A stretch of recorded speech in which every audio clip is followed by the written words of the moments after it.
Hi అండి అందరికీ. నేను మీ Divya. Welcome back to Telugu kitchen. పిల్లలు స్నాక్స్ కావాలని అడిగినప్పుడు లేదా స్వీట్ ఏమైనా తినాలి అని అనిపించినప్పుడు రెగ్యులర్గా ఇంట్లో చేసేవి కాకుండా, అలాగే ఇప్పుడు ట్రెండింగ్లో ఉండేవి కూడా కాకుండా, చిన్నప్పుడు మనం ఎంతో ఇష్టంగా షాపుల్లో కొనుక్కొని తిన్న ఈ స్వీట్ మిరపకాయలని ఒక్కసారి చేసి పెట్టండి.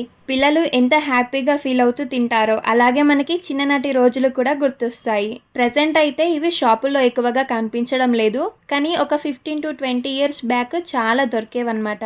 మరి ఈ స్వీట్ మిర్చీలను ఇంట్లోనే పర్ఫెక్ట్గా ఎలా చేయాలో ఈ వీడియోలో నేను మీతో షేర్ చేసుకోబోతున్నాను. వీడియోని స్కిప్ చేయకుండా చూడండి. చాలా సింపుల్గా ప్రిపేర్ చేసేద్దాం. సో ముందుగా ఒక గిన్నెలోకి 2 కప్పుల మైదా పిండిని తీసుకోండి. నెక్స్ట్ ఇందులోకి 2 టేబుల్ స్పూన్ నెయ్యి, అలాగే చిటికెడు ఉప్పు వేసి మిక్స్ చేయండి. సాల్ట్ మాత్రం మరీ ఎక్కువగా వేయకండి, లైట్గా అంటే లైట్గా వేయండి.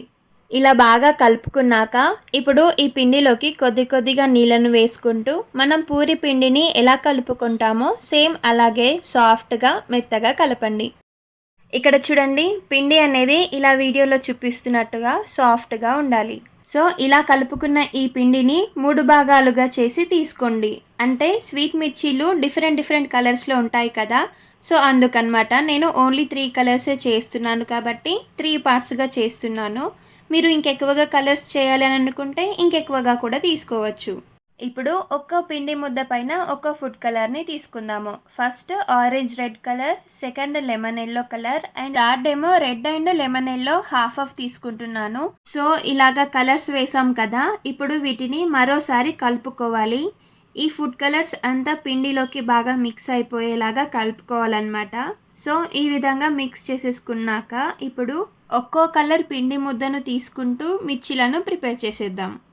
ఫస్ట్ అయితే లెమన్ ఎల్లో ప్రిపేర్ చేస్తున్నాను. ఇలా చేతుల్లోకి కొంచెం పిండిని తీసుకున్నాక అరచేతులతో ఈ పిండిని కొంచెం పొడవుగా ఇలాగా స్ప్రెడ్ చేసుకోవాలి. చూడండి, ఇక్కడ వీడియోలో చూపిస్తున్నట్టుగా మిరపకాయ షేప్లో ప్రిపేర్ చేయండి. ఒక్కొక్కటిగా ప్రిపేర్ చేస్తూ ప్లేట్స్లోకి తీసుకోండి. అండ్ మీలో ఎవరైనా మన ఛానల్ని ఫస్ట్ టైం చూస్తున్నట్టయితే పక్కనే ఉన్న బెల్ ఐకాన్ని యాక్టివ్ చేసి పెట్టండి. సో సేమ్ ఇదే విధంగా అన్ని కలర్స్ని ప్రిపేర్ చేసుకుని పక్కన పెట్టండి.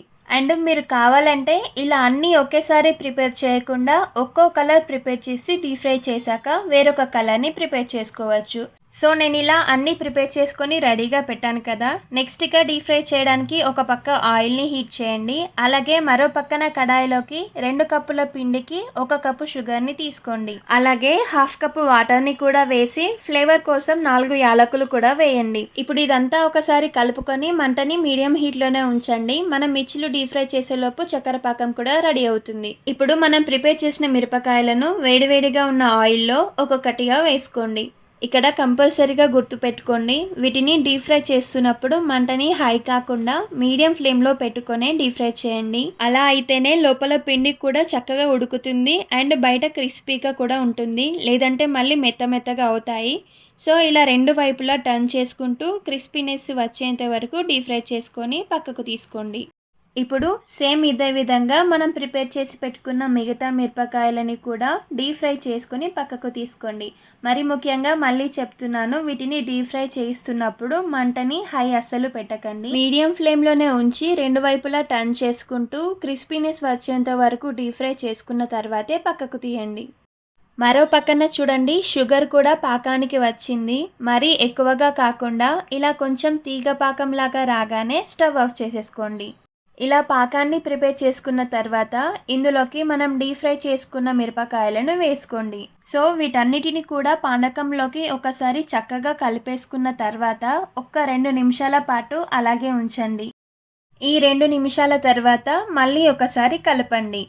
సో ఈ విధంగా మధ్యలో కలుపుతూ ఇలా ఈ మిరపకాయలని పాకంతో మిక్స్ చేసేయండి. అంతే, సింపుల్. ఇలా చేయడం వల్ల స్వీట్నెస్ అనేది మిర్చికి బాగా పడుతుందన్నమాట. అంతేకాకుండా మనం ఈ విధంగా ప్రిపేర్ చేస్తే స్వీట్ మిర్చీలు ఎక్కువ రోజులు మెత్తపడకుండా ఉంటాయి. సో ఫైనల్గా చక్కెర పాకం అనేది మిరపకాయలతో బాగా మిక్స్ అయిపోయి మనకు ఇలా ప్రిపేర్ అవుతాయి అన్నమాట. వీటిని మనం ఏదైనా బౌల్లో కానీ లేదా గ్లాస్ జార్లో కూడా స్టోర్ చేసుకొని పెట్టుకోవచ్చు. చూడండి ఎంత క్రిస్పీగా వచ్చాయో కదా. ఈ స్వీట్ మిర్చీలు మీలో ఎంతమందికి గుర్తున్నాయో నాతో కామెంట్లో చెప్పండి. నాకు మాత్రం ఇవి చాలా ఇష్టం. సో ఫ్రెండ్స్, చూసారుగా, ఈసారి ఇంట్లో పిల్లలు స్నాక్స్ కావాలి లేదా స్వీట్స్ కావాలి అన్నప్పుడు బేకరీలోవి కాకుండా ఇలా పాత రోజుల్లో చేసుకునే ఈ స్వీట్ మిర్చీలను చేసివ్వండి. ఒక్కసారి చేసిన తర్వాత మీరే చూడండి పిల్లలు ఎంత ఇష్టపడి తింటారో. అండ్ షుగర్ కూడా నేను చెప్పిన క్వాంటిటీ పర్ఫెక్ట్గా సరిపోతుంది. ఒకవేళ వీడియో చూస్తున్న మీకు కూడా ఈ రెసిపీ కొత్తగా అనిపిస్తే వెంటనే ట్రై చేసి ఆ టేస్ట్ని ఎంజాయ్ చేయండి. అలాగే ట్రై చేశాక ఎలా కుదిరాయో నాతో కామెంట్లో చెప్పడం మర్చిపోకండి. మరిన్ని రెసిపీస్ కోసం మన ఛానల్ని ఫాలో అవ్వండి. Thank you for watching.